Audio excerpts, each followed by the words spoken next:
justice closes in dangerously on Jin Pyo. The prosecutor finds his fingerprints in the elevator, used during the attack on Seo Yong-hak. He goes to Jin Pyo's house, collects prints from a glass, but Jin Pyo has anticipated everything.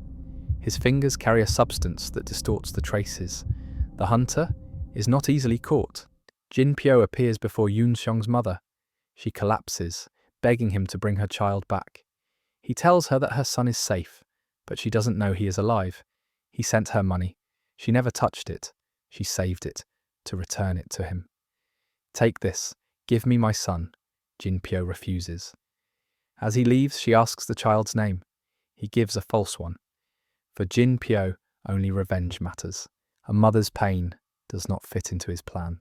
Trust breaks, love becomes dangerous, and every choice has a price. This is where everything begins to fall apart.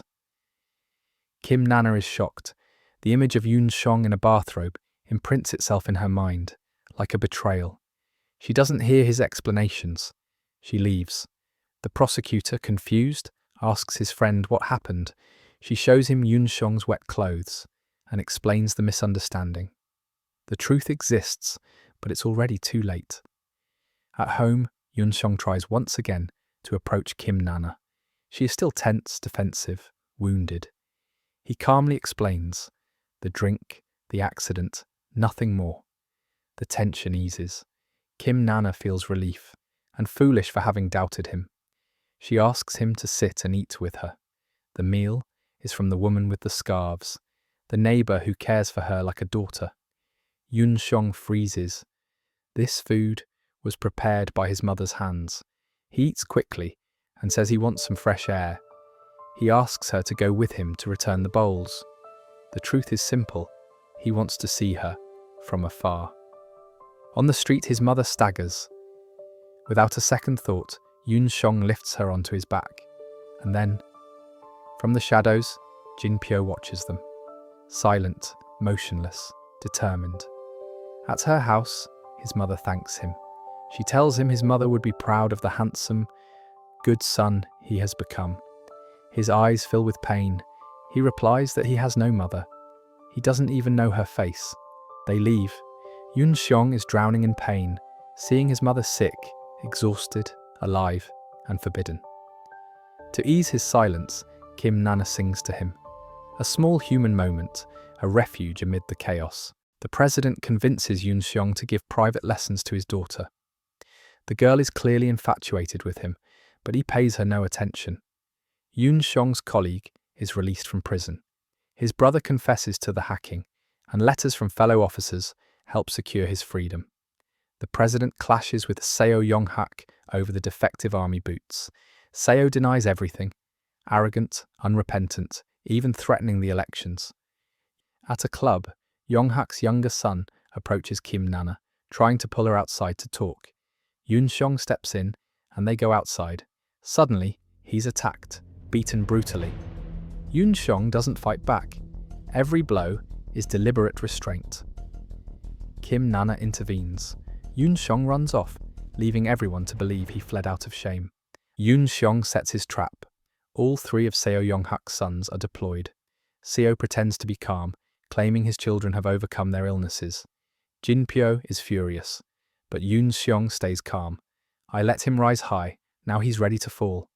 At Seo Yong-hak's public speech, the trap tightens. Yoon Seong moves in. Security swarms. A skilled female bodyguard steps in. Fast, precise, dangerous. She attacks without hesitation. Yoon Seong counters, then stops. He refuses to strike her. Instead, he restrains her, tying her hands. A quiet choice that reveals who he is, controlled, principled, human. As Seo Yong-hak is abducted. As Yoon Seong tries to escape, Kim Nana appears. She fires. The bullet hits Yoon Seong's shoulder. Time freezes. Fate collides with love. And nothing will ever be the same. Yoon Seong manages to escape, wounded. He reaches Saehin's veterinary clinic, barely standing. There, fighting through the pain, he manages to remove the bullet himself. Saehin steps in after, stitching the wound in silence, no questions asked. When he asks why she doesn't ask what happened, her answer is simple.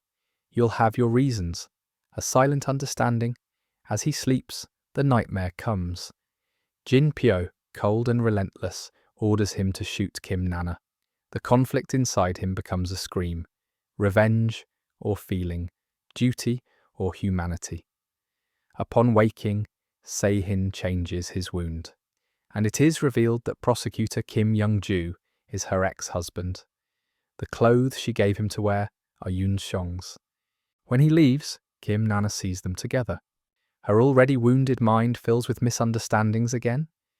Yoon Seong runs after her, trying to explain, but she throws him down, full of confusion and anger. "Do you like me?" he asks. Her answer is a sharp no, with excuses that don't even convince herself.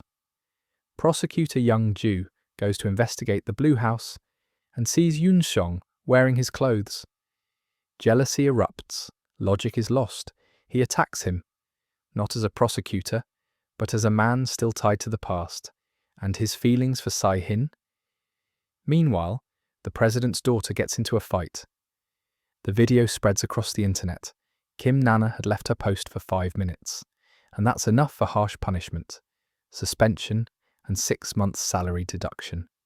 Sik-jung's past with Kim Nana is revealed. He was a witness to her father's accident. Kim Nana didn't leave out of negligence. She left because she saw Sik-jung and wanted to catch him, to break the silence that had suffocated her for years. Her need wasn't professional, it was personal. It was the cry of a daughter who refuses to accept that her father was lost for no reason. This doubt and suspicion about the truth is the pain that always pushes her one step forward, even when the price is her own life. During Seo Yong-hak's political speech, Yoon Seong sets his trap. As Seo speaks, the screen shows the video of the defective airplane deal. The truth is exposed to everyone. Seo denies everything. "Fabricated," he says coldly. Prosecutor Young-ju rushes toward the city hunter. They clash, body to body, blows exchanged in chaos. The tension peaks. It's not just a fight between two men, it's a clash of two worlds. The city hunter escapes, and then everything stops. He finds himself face to face with Kim Nana. Seo Yong-hak grabs her gun. The tension explodes. A violent push. Kim Nana loses her balance and falls. The city hunter leaps forward. He grabs her hand in midair, not as an avenger, not as a weapon, but as a human, as a man who understands one clear thing at that moment. He cannot and will not let her go. Nothing will ever be the same again. If this story moved you, support it with a like and subscribe so you don't miss what comes next.